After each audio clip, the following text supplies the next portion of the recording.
राधे राधे, जय श्री कृष्णा। मैं सीमा सिंह बड़ों को चरण स्पर्श, छोटों को प्यार और बराबर वालों को तहे दिल से नमस्कार करती हूँ।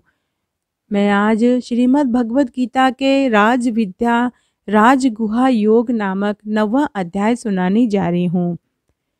मैंने अपने चैनल पर श्रीमद् भगवत गीता के सभी महात्म्य पहले ही सुना रखे हैं। अगर आप भगवत गीता के अध्याय के साथ में महात्म्य भी सुनेंगे तो आपको दोनों का संपूर्ण फल एक साथ मिलेगा। श्रीमद् भगवत गीता के महात्म्य के लिंक डिस्क्रिप्शन बॉक्स में डाल दूंगी। आप वहां से अध्याय के साथ में महात्म्य भी जरूर सुने।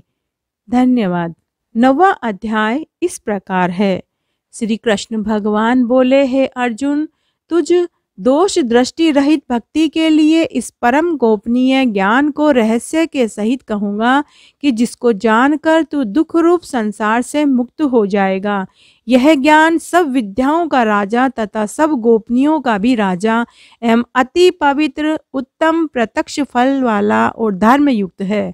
साधन करने को बड़ा सुगम और अविनाशी है। हे परंतप, इस तत्व ज्ञान रूप धर्म में श्रद्धा रहित पुरुष मेरे को न प्राप्त होकर मृत्यु रूप संसार चक्र में भ्रमण करते हैं। हे अर्जुन, मुझ सच्चिदानंद घन परमात्मा से यह सब जगत जल से बर्फ के सदृश परिपूर्ण है और सब भूत मेरे अंतर्गत संकल्प के आधार स्थित हैं। इसलिए वास्तव में मैं उनमें स्थित नहीं हूँ और वे सब भूत मेरे में स्थित नहीं हैं, किंतु मेरी योग माया और प्रभाव को देख के कि भूतों का धारण पोषण करने वाला और भूतों को उत्पन्न करने वाला भी मेरा आत्मा वास्तव में भूतों में स्थित नहीं है।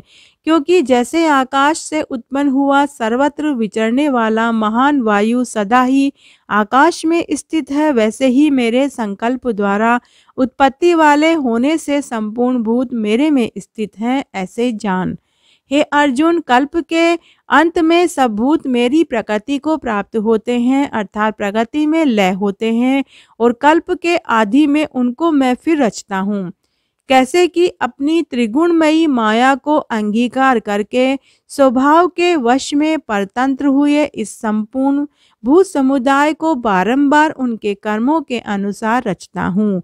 हे अर्जुन, उन कर्मों में आसक्ति रहित और उदासीन के सदृश स्थित हुए मुझ परमात्मा को वे कर्म नहीं बांधते हैं। हे अर्जुन, मुझ अधिष्ठाता के सकाश से यह मेरी माया चराचर सहित सर्व जगत को रचती है और इस तरह कहे हुए हेतु से ही यह संसार आवागमन रूप चक्र में घूमता है। ऐसा होने पर भी संपूर्ण भूतों के महान ईश्वर रूप मेरे परम भाव को न जानने वाले मूढ़ लोग मनुष्य का शरीर धारण करने वाले मुझ परमात्मा को तुच्छ समझते हैं, अर्थात अपनी योग माया से संसार के उद्धार के लिए मनुष्य रूप में विचरते हुए साधारण मनुष्य मानते हैं, जो कि वृथा आशा, वृथा कर्म, वृथा ज्ञान वाले अज्ञानी जन राक्षसों के और असुरों के जैसे मोहित करने वाले तामसी स्वभाव को ही धारण किए हुए हैं। परंतु हे कुंती पुत्र, देवी प्रकृति के आश्रित हुए जो महात्मा जन हैं, वे तो मेरे सब भूतों का सनातन कारण और नाश रहित अक्षर स्वरूप जानकर अनन्य मन से युक्त हुए निरंतर भजते हैं। वे दृढ़ निश्चय वाले भक्तजन निरंतर मेरे नाम और गुणों का कीर्तन करते हुए तथा मेरी प्राप्ति के लिए यत्न करते हुए और मेरे को बारंबार प्रणाम करते हुए सदा मेरे ध्यान में युक्त हुए अनन्य भक्ति से मुझे उपासते हैं। उनमें कोई तो मुझे विराट स्वरूप परमात्मा को ज्ञान यज्ञ के द्वारा पूजन करते हुए एकत्व भाव से, अर्थात जो कुछ है सब वासुदेव ही है, इस भाव से उपासते हैं, और दूसरे पृथक भाव से अर्थात स्वामी सेवक भाव से, और कोई कोई बहुत प्रकार से भी उपासते हैं। क्योंकि क्रतु अर्थात श्रोतकर्त मैं हूँ, यज्ञ अर्थात पंच महायज्ञादिक स्मार्त कर्म मैं हूँ, स्वदा अर्थात पितरों के निमित्त दिया जाने वाला अन्न मैं हूँ, औषधि अर्थात सब वनस्पतियाँ मैं हूँ, एवं मंत्र मैं हूँ, घृत मैं हूँ, अग्नि मैं हूँ, और हवन क्रिया भी मैं ही हूँ। हे अर्जुन, मैं ही इस संपूर्ण जगत का धाता अर्थात धारण पोषण करने वाला एवं कर्मों के फल को देने वाला तथा पिता माता पितामह हूँ और जानने योग्य पवित्र ओंकार तथा ऋग्वेद सामवेद यजुर्वेद भी मैं ही हूँ। हे अर्जुन, प्राप्त होने योग्य तथा भरण पोषण करने वाला, सबका स्वामी, शुभाशुभ का देखने वाला, सबका वास स्थान, शरण लेने योग्य तथा प्रति उपकार न चाहकर हित करने वाला, उत्पत्ति प्रलय रूप तथा सबका आधार निधान और अविनाशी कारण भी मैं ही हूँ।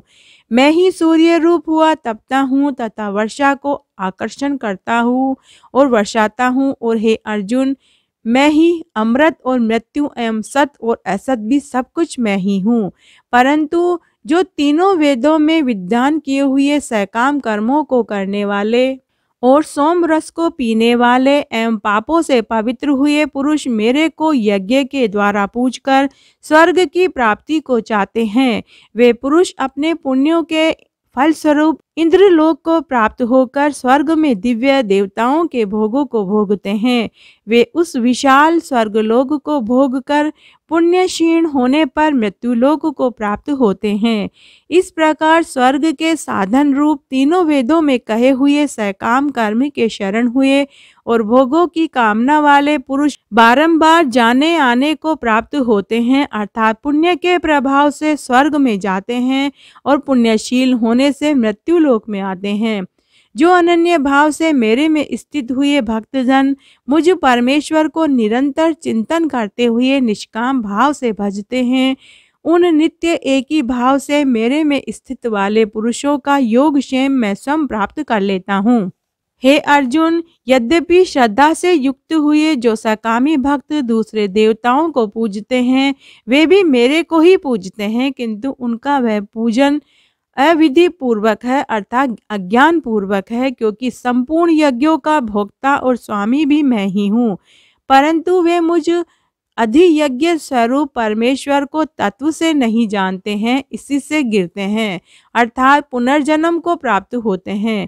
कारण यह नियम है कि देवताओं को पूजने वाले देवताओं को प्राप्त होते हैं, पितरों को पूजने वाले पितरों को प्राप्त होते हैं, भूतों को पूजने वाले भूतों को प्राप्त होते हैं और मेरे भक्त मेरे को ही प्राप्त होते हैं, इसलिए मेरे भक्तों का पुनर्जन्म नहीं होता।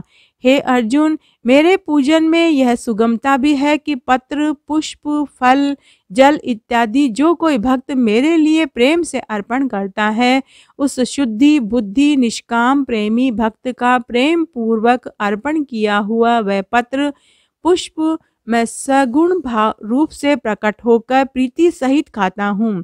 इसलिए हे अर्जुन, तू जो कुछ कर्म करता है, जो कुछ खाता है, जो कुछ हवन करता है, जो कुछ दान करता है, जो कुछ स्वधर्माचरण रूप तप करता है, वह सब मेरे अर्पण कर। इस प्रकार कर्मों को मेरे अर्पण करने रूप संन्यास योग से युक्त हुए मन वाला तू शुभाशुभ फल रूप कर्म बंधन से मुक्त हो जाएगा और उनसे मुक्त हुआ मेरे को ही प्राप्त होएगा।